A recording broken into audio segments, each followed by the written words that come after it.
دیکھیے میں ایک واقعہ آپ کو سناتا ہوں. یہ ایک نبی کا صحابی ہے جس کی عمر 16 سال ہے. کتنے سال؟ بڑا خوبصورت کریل نوجوان، سینے میں طاقت، بازوؤں میں طاقت، بہت خوبصورت، جن کا نام حضرت ثعلبہ ابن عبد الرحمن. یہ صحابی رسول ہیں.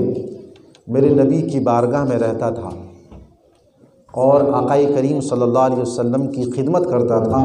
وضو کے لیے، غسل کے لیے پانی لا کے دیا کرتا تھا، اور آقا کریم صلی اللہ علیہ وسلم کو یہ ہنسایا کرتا تھا. میرے نبی کریم صلی اللہ علیہ وسلم کو مسکرایا کرتا تھا. اور نبی کریم صلی اللہ علیہ وسلم پر یہ جان نچھاور کرنے والا، جان چھڑکنے والا نوجوان تھا. نبی کریم صلی اللہ تعالیٰ علیہ وسلم اس نوجوان سے بڑی محبت فرماتے تھے. تو یہ نوجوان جو میرے نبی کی بارگاہ میں رہتا تھا، آقا کریم صلی اللہ علیہ وسلم جب کبھی غمگین ہوتے تو میرے نبی کو ایسی باتیں سناتا جس سے آقا کریم صلی اللہ علیہ وسلم مسکرا دیا کرتے تھے. میرے آقا ہنستے تھے. ایک دن نبی کونین صلی اللہ علیہ وسلم نے کسی کام کے لیے اس نوجوان کو میرے آقا نے بھیجا کہ جاؤ فلاں کام کر کے آؤ. وہ نوجوان نبی کریم صلی اللہ علیہ وسلم کے قدم مبارک کو بوسہ دیا. بوسہ دینے کے بعد آقا کے فرمان کے مطابق اپنی منزل کی طرف رواں دوا ہو گیا، چلے منزل کی طرف. کام ہونے کے بعد جب یہ نوجوان پلٹ رہا تھا،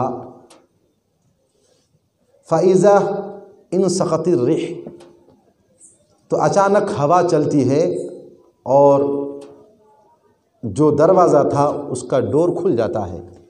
تو یہ خاتون جو اپنے بالوں کو کار رہی تھی، کنگھا کر رہی تھی، اچانک جب دروازہ کھلا، ہوا چلی، دروازہ کھل گیا. جو پردہ تھا، وہ دروازے اتنے مضبوط نہیں ہوتے تھے، آج کل کے دروازے ڈور بڑے مضبوط پختہ ہوتے ہیں.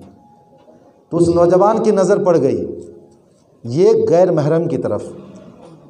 غور کیجئے گا، نبی کا چہتا غلام ہے، نبی کا عاشق ہے، میرے نبی کی بارگاہ میں ہر وقت رہنے والا خادم غلام. میرے آقا نے کام سے بھیجا، کام سرانے کے بعد، کمپلیٹ کرنے کے بعد جیسے ہی نبی کی بارگاہ میں آ رہا تھا، ہوا چلتی ہے زور کی، گھر کا دروازہ کھلتا ہے، یہ غیر محرم عورت کے بالوں پہ اس کی نظر پڑ جاتی ہے. جب نظر پڑ جاتی ہے تو نوجوان اپنے دل میں سوچنے لگا، اے اللہ، اب میں ان آنکھوں کو کیا کروں؟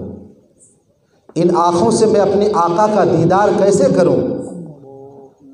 میری یہ آنکھیں جن آنکھوں نے ایک اجنبی غیر محرم عورت کے بالوں کو دیکھ لیا، اے اللہ میری آنکھیں بڑا گنہگار ہیں، میری پاپی آنکھیں.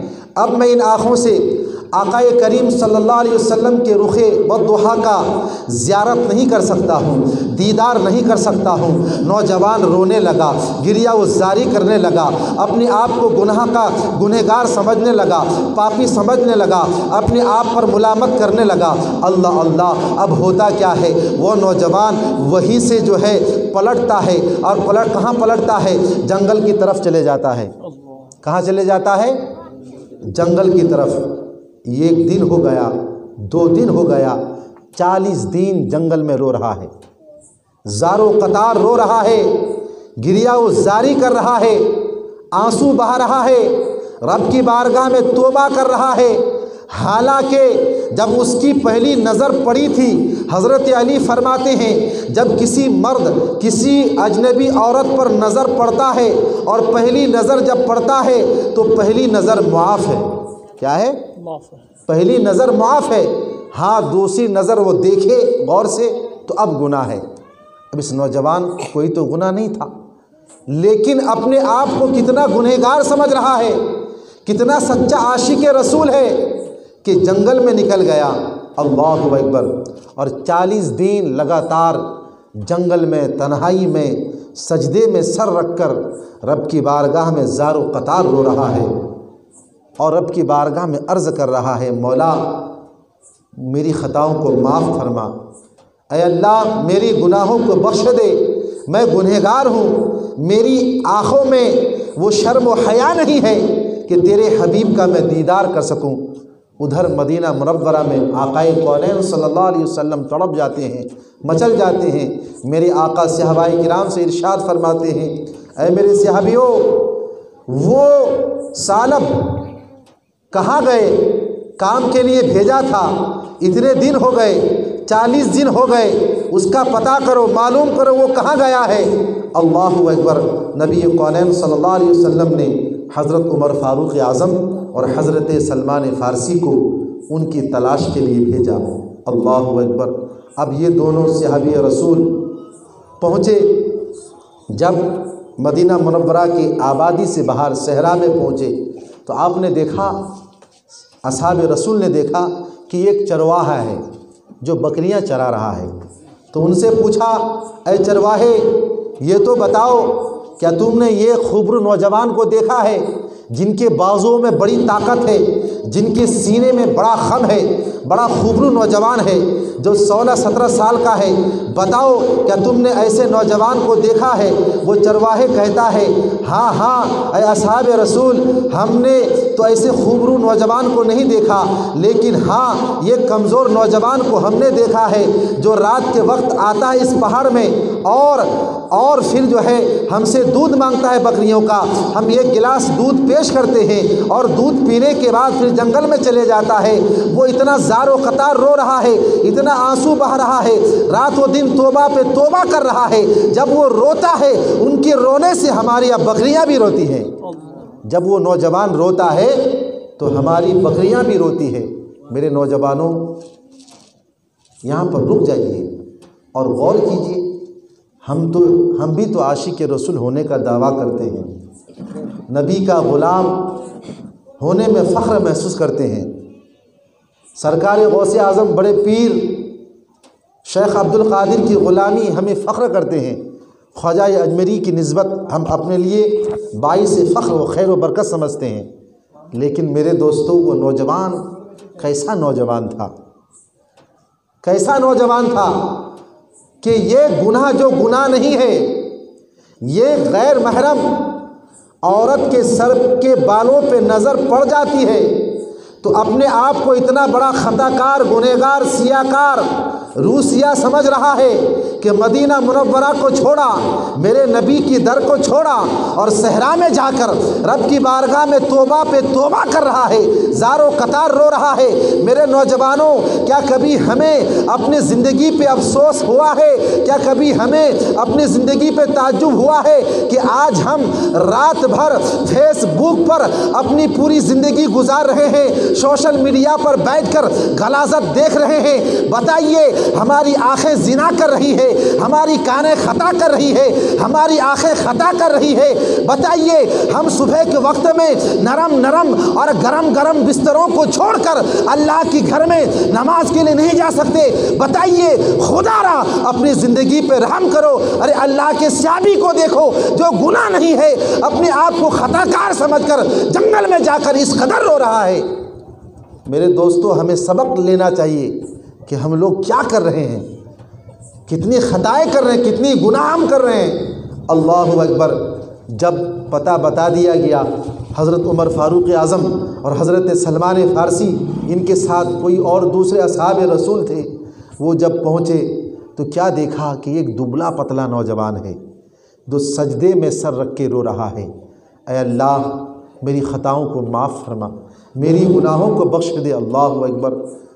جب دیکھا کہ وہی حضرت ثعلب ابن عبد الرحمن ہیں، ان کو اٹھایا کہ ثعلب تم کو آقا بلا رہے ہیں، تم کو مدینے والے آقا مصطفیٰ امام الانبیاء بلا رہے ہیں۔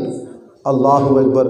حضرت ثعلبہ سے کھڑا نہیں ہوا جا رہا ہے، آنکھیں اندر چلی گئی ہیں، گال کے گوشت، رخسار کے گوشت اندر چپک گئے ہیں، بازو میں وہ طاقت نہیں ہے، سینہ بالکل اندر چلا گیا ہے، پیٹ کا نام و نشان نہیں، اتنے کمزور، مطلب کھڑا ہوا نہیں پایا، لڑ کھڑا رہا تھا۔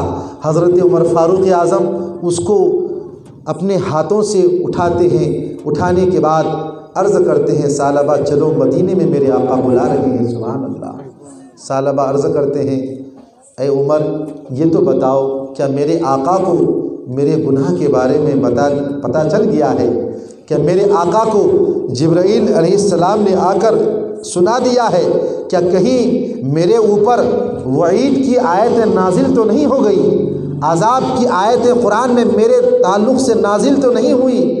بتا تو صحیح میرے نبی کا کیا حال ہے، میرے بارے میں میرے آقا کیا ارشاد فرماتے ہیں؟ سوچئے ایک معمولی سی بات تھی جو ایک نظر دیکھا تھا، کوئی گناہ نہیں تھا۔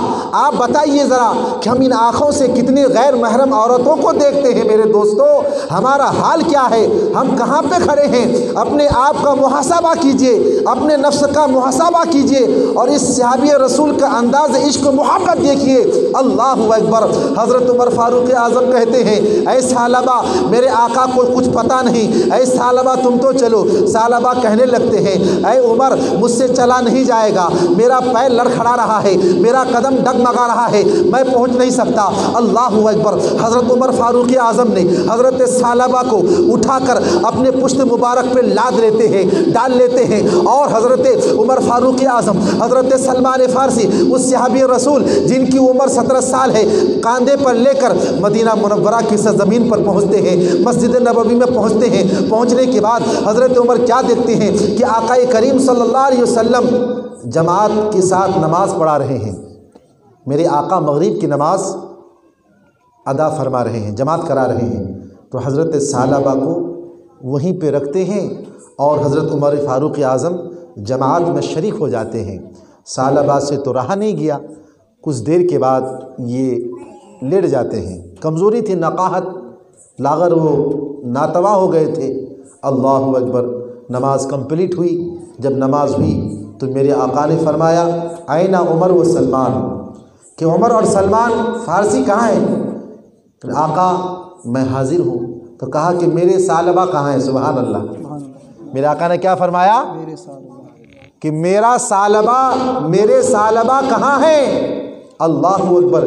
جس کو میرے آقا میرا کہہ دے، سبحان اللہ، جس کو میرے نبی میرا کہہ دے اس کی شان کا اندازہ کون کر سکتا ہے؟ ان کی وقار و مقام کا اندازہ کون لگا سکتا ہے؟ اللہ اکبر۔ آقا کریم صلی اللہ علیہ وسلم سے بتایا گیا یا رسول اللہ ثعلبہ پیچھے بڑا کمزور اور ناتوا ہو گیا ہے، چلنے کی طاقت نہیں۔ یا رسول اللہ ان کی آنکھیں دھس گئی ہیں، رخسار بالکل سوکھ کے اندر گھس چکا ہے۔ یا رسول اللہ ثعلبہ پیچھے لیٹا ہوا ہے۔ میرے آقا کریم صلی اللہ علیہ وسلم حضرت ثعلبہ کے پاس جاتے ہیں۔ جانے کے بعد حضرت ثعلبہ ابن عبد الرحمن کے سر مبارک کو اپنے گود مبارک میں میرے آقا لے لیتے ہیں۔ سبحان اللہ۔ میرے گود میں لیتے ہیں۔ لینے کے بعد حضرت ثعلبہ اپنی آنکھوں کو بند کر دیے ہیں، اپنی آنکھوں کو کھولنے کی طاقت نہیں لا پا رہے ہیں اور عرض کرتے ہیں یا رسول اللہ میں نے یہ گناہ کر لیا ہے، یہ بڑا خطا کر لیا ہے، یا رسول اللہ اس کی معافی فرما دیں۔ اللہ اکبر۔ میرے آقا فرماتے ہیں ثعلبہ تو نے کون سا خطا کر لیا ہے، کون سا گناہ کر لیا ہے؟ پورا واقعہ حضرت ثعلبہ نے بتایا۔ اللہ اکبر۔ آپ سوچئے وہ نبی کے گود میں حضرت ثعلبہ کا سر مبارک ہے۔ وہ نبی جب شب معراج کی رات کو شب معراج جائے تو تمام فرشتے 2 رکعت نماز میرے نبی کے پیچھے پڑھنے کا شوق ظاہر کریں۔ اللہ اکبر۔ وہ نبی جب مسجد اقصیٰ پڑھیں تو تمام انبیاء و رسول کا امام بن کر تمام انبیاء و رسول میرے نبی کے مقتدی ہونے کا حق ادا کریں۔ وہ نبی جب عرش اعظم پہ پہنچے تو عرش اعظم میرے نبی کے پائے مبارک کی قدم کو بوسہ لے کر عرش اعظم اپنے آپ کو فخر ہونے کا اعزاز حاصل کرے۔ وہ نبی جبرائیل میرے نبی کے کاندھے پہ قدم مبارک رکھ دیتے ہیں تو جبرائیل سعادت سمجھتے ہیں۔ بتاؤ سوچو اس نبی کے گود پر حضرت ثعلبہ کا سر مبارک ہوگا تو ثعلبہ کا کیا شان و مقام ہوگا؟ نوجوانوں اگر تم بھی چاہتے ہو کہ تمہارا سر میرے نبی کے گود میں آ جائے تو گناہوں سے توبہ کرو، اپنے آپ کو میرے نبی سے جوڑ دو، دنیا کے خرافات سے اپنے آپ کو بچا کر اپنا تعلق، اپنا عشق، اپنا ربط و ضبط میرے آقا سے جوڑ دو، انشاءاللہ مرتے دم تک میرے نبی کا دیدار ہو جائے گا، میرے نبی کا جمال جہارا تم کو میسر و نصیب ہو جائے گا۔ بات سمجھ میں آ رہی ہے؟ اب اللہ اکبر، ثعلبہ زارو قطار رو رہے ہیں، اپنی آنکھوں کو کھول نہیں پا رہے ہیں۔ اللہ اکبر، میرے آقا نے فرمایا میرے ثعلبہ آنکھیں تو کھول دو۔ اللہ اکبر، ادھر حضرت جبرائیل علیہ السلام تشریف لائے اور فرمایا، جبرائیل نے، یا رسول اللہ علیہ الصلاۃ والسلام، اے اللہ کے حبیب، اللہ رب العالمین نے آپ کی گود کے صدقے سے حضرت ثعلبہ کے تمام خطاؤں کو معاف فرما دیا ہے، اور ان کے دعاؤں کے صدقے سے آپ کے 70,000 گنہگار امتوں کے گناہوں کو معاف فرما دیا ہے۔ اللہ اکبر، حضرت ثعلبہ کے صدقے، اللہ اکبر۔ اتنے میں حضرت ثعلبہ عرض کرتے ہیں، میرے آقا، میرے رگوں پہ، میرے جسم پہ چونٹیاں رینگ رہی ہیں، میرے رگوں پہ یا رسول اللہ کچھ حرکت معلوم، رگ ہوتے ہیں نا، رگوں پہ کچھ حرکت معلوم ہو رہا ہے۔ میرے آقا نے فرمایا، میرے ثعلبہ، ایسا لگتا ہے کہ تمہارا آخری وقت آ چکا ہے، تمہارا آخری وقت آ چکا ہے۔ اور پھر حضرت ثعلبہ نے میرے نبی کے قدموں میں کلمہ طیبہ، اول کلمہ پڑھ کر اپنی جان، ان کی روح قفس عنصری سے پرواز کر جاتی ہے، انتقال کر جاتے ہیں اور یہ مر جاتے ہیں۔ کسی شاعر نے کہا ہے نا، گر وقت اجل سر تیرے قدموں میں رہا ہو یا دھرا ہو، گر وقت اجل، اجل من موت، گر وقت اجل سر تیرے قدموں میں رہا ہو، جتنی ہو قضا سب ایک ہی پل میں ادا ہو، جتنی ہو قضائیں سب ایک ہی پل میں ادا ہو۔ اللہ اکبر۔ اب حضرت ثعلبہ کا انتقال ہو گیا، کمزور تو ہو گئے تھے، اللہ اکبر۔ اب جب اس کی جنازے کی نماز کی تیاری ہوئی، سنیے گا، جب جنازے کی نماز کی تیاری ہوئی، اس کا جنازہ اٹھا مدینہ منورہ سے، تو آقا کریم صلی اللہ تعالیٰ علیہ وسلم اس کے جنازے میں میرے آقا خود تشریف لے گئے، سبحان اللہ۔ اور جب میرے آقا جا رہے تھے نا، یہ جو پیروں کی جو انگلیاں ہیں نا، ایسے میرے آقا چل رہے تھے، پیروں کے ناخنوں کے بل، اور میرے آقا قدم بچا بچا کے چل رہے تھے۔ تو صحابہ نے پوچھا، یا رسول اللہ، آپ ایسے کیوں چل رہے ہیں؟ تو میرے آقا نے فرمایا کہ ثعلبہ میرا ایسا پکا عاشق تھا، ایسا پکا عاشق تھا کہ ان کی جنازے کی نماز میں 70,000 فرشتے آئے ہیں، سبحان اللہ۔ کتنے؟ 70,000 فرشتے، اور فرشتوں کی ایسی بھیڑ ہے، ایسے فرشتے چل رہے ہیں، میں پیروں کو، قدموں کو بچا بچا کے اس لیے چل رہا ہوں کہیں بے خبری میں میرا پیر فرشتوں کے اوپر نہ پڑ جائے، سبحان اللہ۔ تو یہ توبہ ہے میرے دوست، یہ ہے نوجوان، سبحان اللہ۔ اور آج ہم لوگ ہیں، صحیح بتا رہا ہوں، بڑا افسوس ہوتا ہے، آج ہم لوگ ہیں، ہم لوگ کیا کر رہے ہیں؟ سب سوچ تعجب والی بات ہے، 5 وقت کی نماز نہیں پڑھ رہے، کھانا سونا رابنا، یہ ہے نا، اور پھر زندگی ختم ہماری۔ میرے دوستو، زندگی وہ چیز بتا